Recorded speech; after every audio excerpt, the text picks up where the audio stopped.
All right, 30 days have passed and you are now ready to move on to phase 3, staying in the crate. If the first 2 phases were about patience and respecting your cat's speed and boundaries, this new phase is about consistency. You want to repeat every single step every day exactly the same way.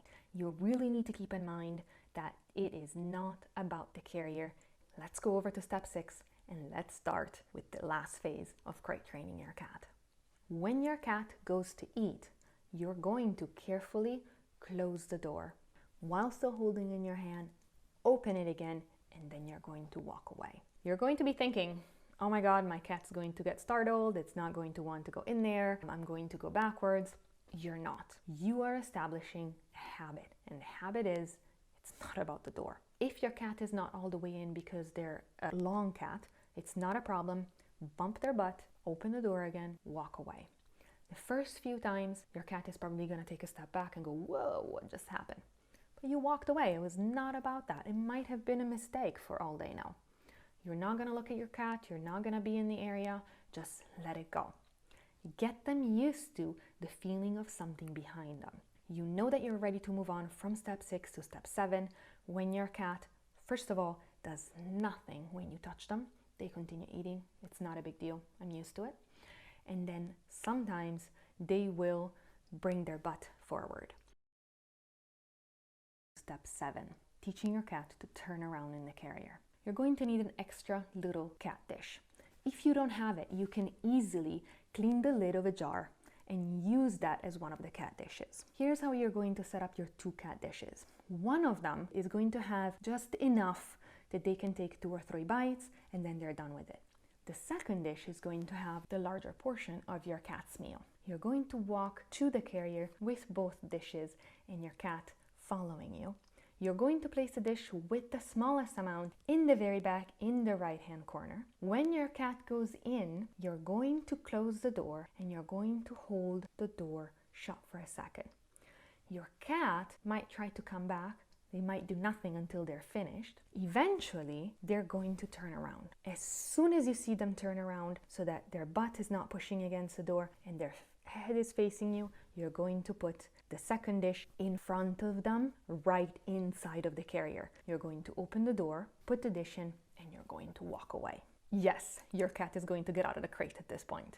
It's okay, because you kind of surprised them. You upped the ante. They were not expecting it. It's not a big deal. You're going to repeat this step continuously until your cat turns around and starts eating right away. You're now on the final stretch. Step 8 is about establishing the habit.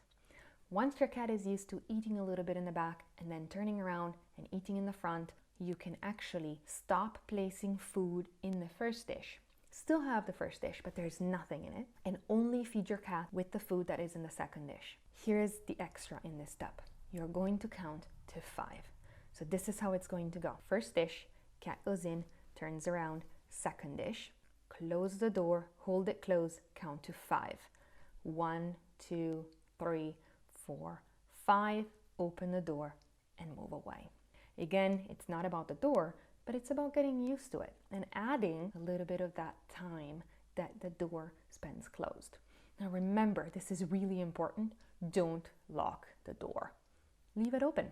Hold it in your hand, just hold it closed, and then reopen it. You will know that you're ready to move on to step 9 when your cat doesn't pause on the second dish anymore. It will probably take a couple of days, or it might actually only take 1 day, because we know how smart our cats are.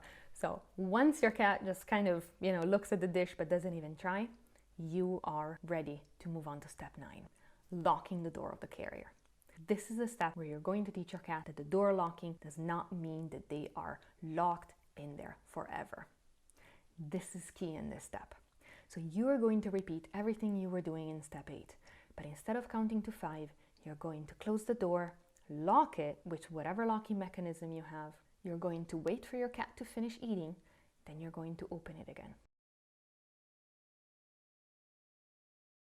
I always accompany my hand movement with the word in. I'm always talking to my cats, so usually I'll say it, okay, go on in, get your food, or in you go, And I kind of emphasize it so that they kind of connect my hand movement and my words to getting in the crate. Okay, you've made it. You're finally at step 10. The only thing you're going to do here is getting your cat used to staying in the locked crate for longer periods of time. And you're going to start with super small baby steps. In step 10, so once your cat is used to being in a crate and eating with the door closed, you are going to start counting. When your cat is done eating, you're going to count to 5.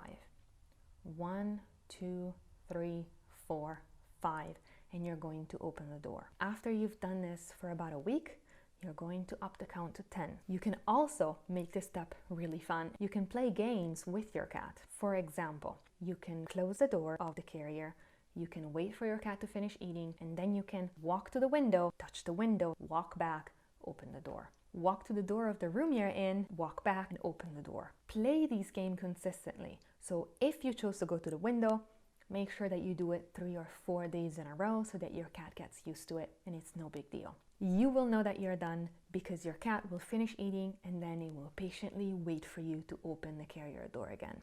Congratulations! If you made it to this step, your cat is crate trained. This is so awesome. Just repeat this every day, every time you're feeding them, and this will establish the lifelong habit that will make your cat comfortable in their crate. If you made it to this step, take a picture, save it in your phone in that special folder, and then go ahead on Instagram, tag me and share it with me. And I'm really looking forward to seeing your progress. So quick summary of the phases that we went through. Phase 1 is seeing the carrier. Phase 2 is eating in the carrier. The key here is patience. Take your time on the first 2 phases. Phase 3 is staying in the carrier.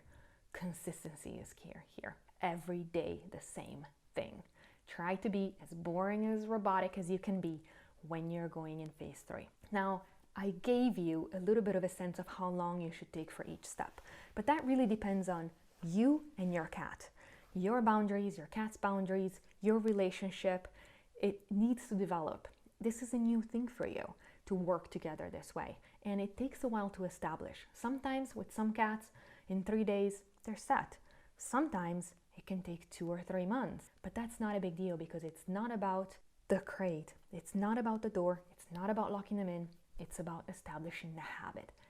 Think of that and let that carry you through. I made a printable for you that has the complete guide on everything we talked about, and it has a section that is printable that you can put on your fridge so that you can remind yourself where you're at. And this is why I kept telling you take a picture, because we all need to feel that we've accomplished something. So go ahead and check it out. It's in the description. And when you're going through this, just remember, trust the process. It will work for you. If you enjoy this kind of content, go ahead and subscribe, hit the bell so that we can discuss things when the videos goes live. Also, if you learned anything in this video, go ahead and click the like. Thank you for watching. I'm gonna see you in the next one. Bye.